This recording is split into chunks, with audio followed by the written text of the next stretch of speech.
प्रिस्तान की रंगीन परियां एक दौर जादुई दुनिया थी जिसे प्रिस्तान कहते थे। वहाँ आसमान हमेशा नीला, फूल रंग बरंगे और हवा खुशबूदार होती थी। प्रिस्तान में बहुत सी नन्ही नन्ही परियां रहती थीं। इन परियों में एक प्यारी परी थी जिसका नाम ज़ुविया था। ज़ोया को रंग बहुत पसंद थे।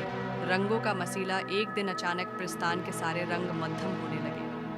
फूल बेरंग हो गए और तितलियां उदास हो गईं। परियों की मुल्का ने कहा, प्रिस्तान के रंग गायब हो रहे हैं, हमें उन्हें वापस लाना होगा। ज़ोया की हिम्मत ज़ोया आगे आई और बोली, मलका, मैं रंग वापस लाने की कोशिश करूंगी। मलका ने ज़ोया को एक जादुई ब्रश दिया।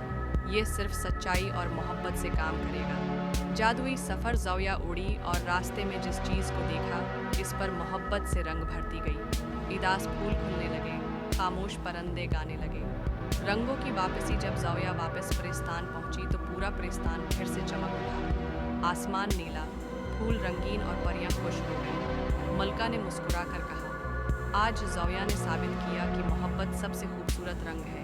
सबक मोहब्बत, मेहनत और हिम्मत से हर उदासी दूर हो जाती है।